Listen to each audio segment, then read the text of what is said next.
Assalamu alaikum hormatly vatandaşlar. Görüşüňiz ýaly biz ýygy-ýygydan, tiz-tizden adalet hakda, demokratiya hakda, konstitusiya hakda gepleşikleri geçirýäs. Täze ýylyň öň ýanynda gelin mirasymyz hakda, biziň öz sunwatymyz hakda biraz gürrüň edeliň dip şonu makul bildim.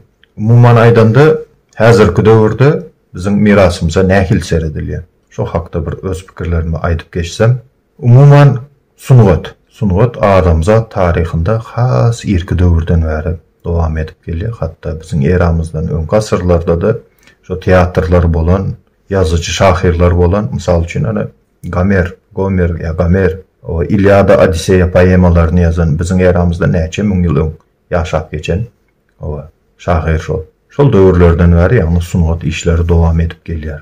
Häzirki döwürde biziň döwletimizde sunwata meniň garaýşym boýunça kän bir sarpa ýok. Onu näme esasda aýtýaryn? Türkmenistanly vatandaşlarymyzdan SSR-iň halk artisti derejesini alan adamlar barmak büküp sanaýmaly. Gaty seýrek, gaty az. Her kime başardanak. Bunu boyun almamız gerek. O Baba Nanov, Türkmenistanyň halk artisti, SSR-iň halk artisti. 27 dekabr şonun ýoğulyny güne 1991-nji ýylyň 27 dekabrynda aradan çykan şol adam. Emma şo hakda Türkmen milli telewizionyasy şeýle derejä ýeten adam hakda kelam agyz söz aýdanak. Bul näme diýmek? Biziň edebi mirasymyza hökümetiň sarpasy ýok diýmek. Men şonu ýaly düşünýärim. Ondan başga da bar ýene bir kısany şoň ýaly. SSR-iň halk artisti derejesine ýeten Türkmenistan vatandaşlarymyz Savrat Aýewa bar, Sonam Radowa bar, o kompozitorluk ugru boýunça, saz ugru boýunça Veli Muhadow bar, SSR-iň halk artisti derejesini alan. O ýöne kino sunwatynda özüni tanadan iň meşhur o artistlaryň biri Baba Nanov. Baba Nanov bilşiňiz ýaly Aýgıtladım filminde Artyň roluny oýnaýan. O hatda halk arasında ýagny aforizm diýilýär, şo kinoda bolýan gürrüňler halk arasında hatda käte wäşi ýagdaýda, käte nakıl ýagdaýda, o näme saňa bu taýda Artyň harmany barmy? Ýa-da aýnany kim alsa şol alsyn, bize toy bolsun diýilýän ýaly sözler halk arasında häzir ulanylýar. Şo Artyň keşbinden, şo Artyň filminden, şo Aýgıtladım filminden. Şo derece meşhurluk alan, tas bütün dünýä tanalan adam. Hatta şo Aýgıtladım filmi dünýä festivallarına oýlan çıkarılan şo dünýä sergilerine, kino sergilerine çıkarılan. Ýalňyşmasam ornam alan bolmaly, ikinji orun men häzir dolu maglumat bilemek, şonuň üçin aýdyp biljekler anyk bir zat. Şoň ýaly dünýä tanalan adam bugünkü gün ýatlandanok. Gynansak da Türkmenistanda näme üçin diňe döwlet propagandasy öňe sürilýär. Ýakynda bir film gördüm, kino gördüm. Umuman kinonyň janry, esasy temasy söýgü hakda. 2 ýaş jowan o näme görüň etdi? Aýdy Aşgabat diýe tanalmaz ýagdaýda özgördi. Propaganda. Hani beýlek owalarda, beýlek etraplarda asfaltsız ýollar var, köçeler var. Ýagyş ýagsa, hatda gurzawy ýagny ýük maşinlary, tekerler batýan owalar var. Bular hakda näme üçin görüň edilen ol filmlerde näme üçin bar o bolup bitene diňe Aşgabat bolmalymy? Dogry düşünýän Aşgabat baýtaktymyz. Owa hormatym bar. Ýöne diňe Aşgabaty öpdürip beýlekler hakda ümsüm oturmak, vatandaşlar bagyşlaň bilen bul dogry gelenek. Ansawa dogry gelenek beýle zatlar. Ondan başga öňrek bir film gördüm, gözledim tapmadym. Men tap Türkmenistanda wagtym diskde gördüm.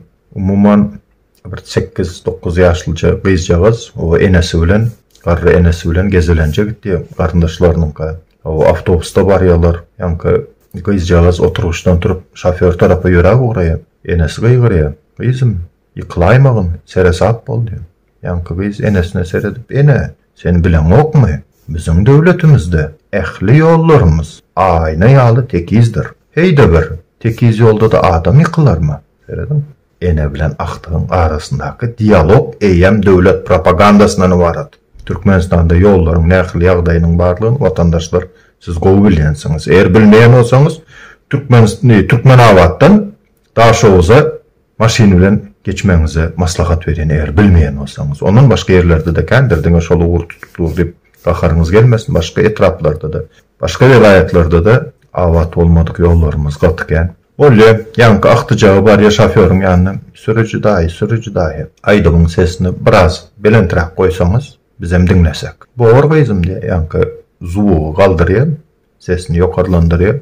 O aydımam näme? Yaşasın arkadağımız. Yankı kinonun süjetinde yankı aktıcağı bilen bar ya, aktıcağı bir o kanalda mı, arıkta mı, çeşmede mi, qark kolle bir oğlancağız halas ete, şo tayda buları adaglayalar. O kinonun süjeti şondan var. Ama dövlet propagandası mövcalliyim. Yine hazırkı günde bizim sunuvatımız kıynansak da şunun yalı yağdayda halka yetirilyen. Näme diýmek? Bu gülkünç. Bakarınız gelmesin. Mene gülkünç görýän şu zatlar. Kino söýgü hakda mı? Söýgü hakda bolmalıdır. Misal üçin. Şu kinonun içine dövlet propagandasyny salmanda vatan havarlary kemini goýanyk. Dövlet propagandasynyň ya beýlek peredaçylar. Yok man suratda kinoda da dövlet propagandasy bolaýmaly.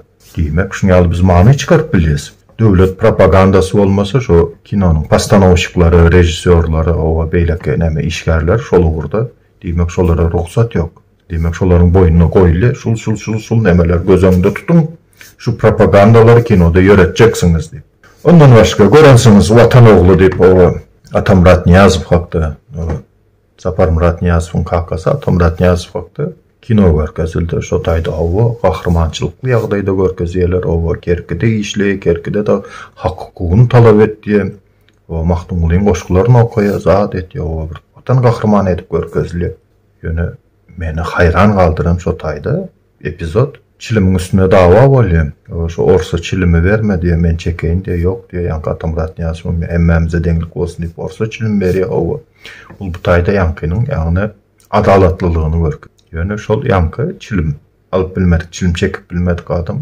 Atamrat senem kommunista çyk diýip o ýankyny attyrýandy kinonyň epizodu boýunça. Bu näme diýmek? Watandaşlar könöden gelen bir söz var. Dost kıyın günde tanalar diye. Tamam mı? Yani uruşda, frontda yesir düştü. Ondan aňyry kıyın gün nerede olup biler. Hatta şonyalı kıyın günde Türkmen bir-birinin arkasında durup bilenok diýip mesemälim görünüp dur. Sözde aýdylanok ýöne birazrak o logika işletmek gerek şo taýda. Ýagny Türkmeniň agzy bir däldigini hatta şonyalı uruş ýagdaýynda da, şonyalı paçygaly ýagdaýda da bir-biri bilen rusçalap aýdanda opşy ýyzyk, ýagny düşünüşme mümkinçiligi ýok diýip bu kino açyk aýdyn subut etdi vatandaşlar.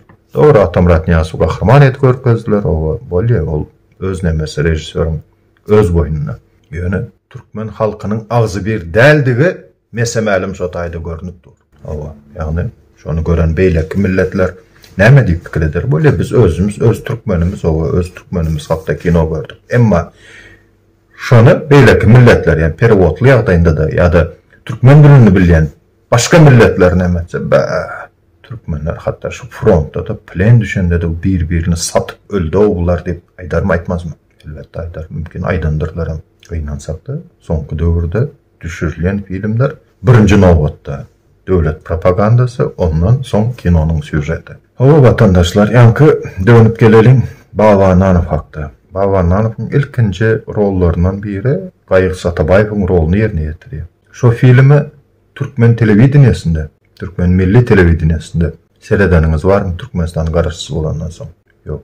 Sebäbi siyasata gawat gelenak. Ya da ayrı şoň ýaly SSR-iň halk artisti ýa şoňa meňzeş ýokary derejeli artistlaryň sunuwat işgärler hakynda bir aýratyn peredaçalar geçirilip şuňalar işler amalaşyrdy, şuňaly nemeler boldy diýip aýdylan ýerini gördüňizmi Türkmen telewizionyasynda?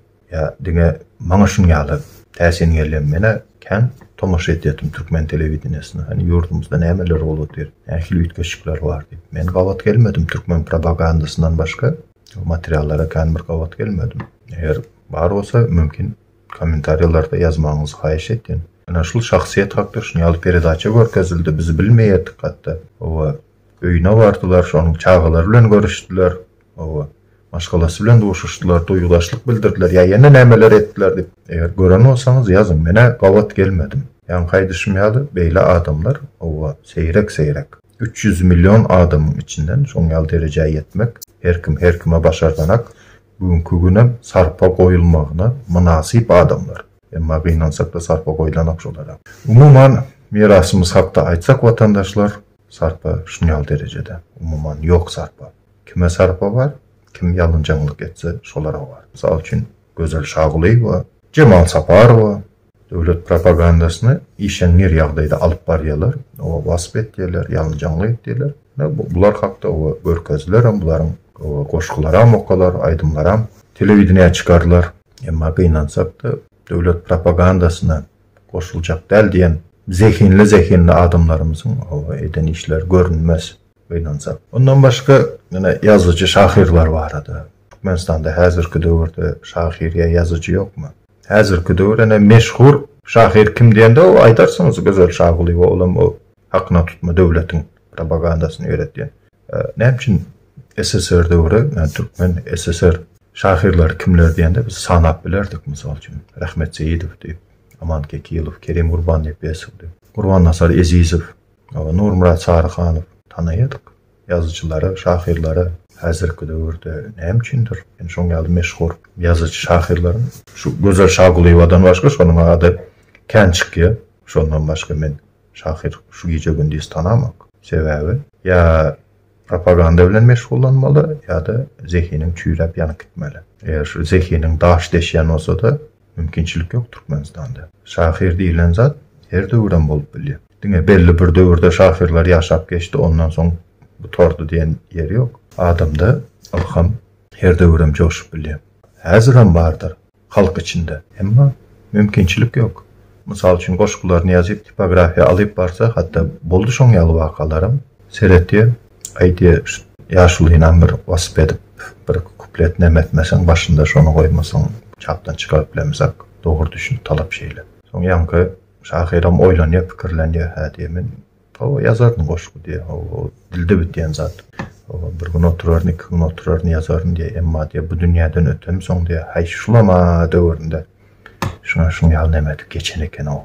Şuna ýaly goşgu düzüp geçen eken diýip arkamda bir topar gürrüňler olar, hatda men dünýäden ötenimden soň diýip, goý ondan şul kitap çykmasyn, çap edilmesin diýip. Hatda şo güne düşen şahirleri tanaýatym. Bardy şoň ýaly şahir. Ýazmady şa. Prezident hakda goşgu ýazmady, şonuň üçin hem o gol ýazmalar häzir bilemok, nirlere düşüp gitdi.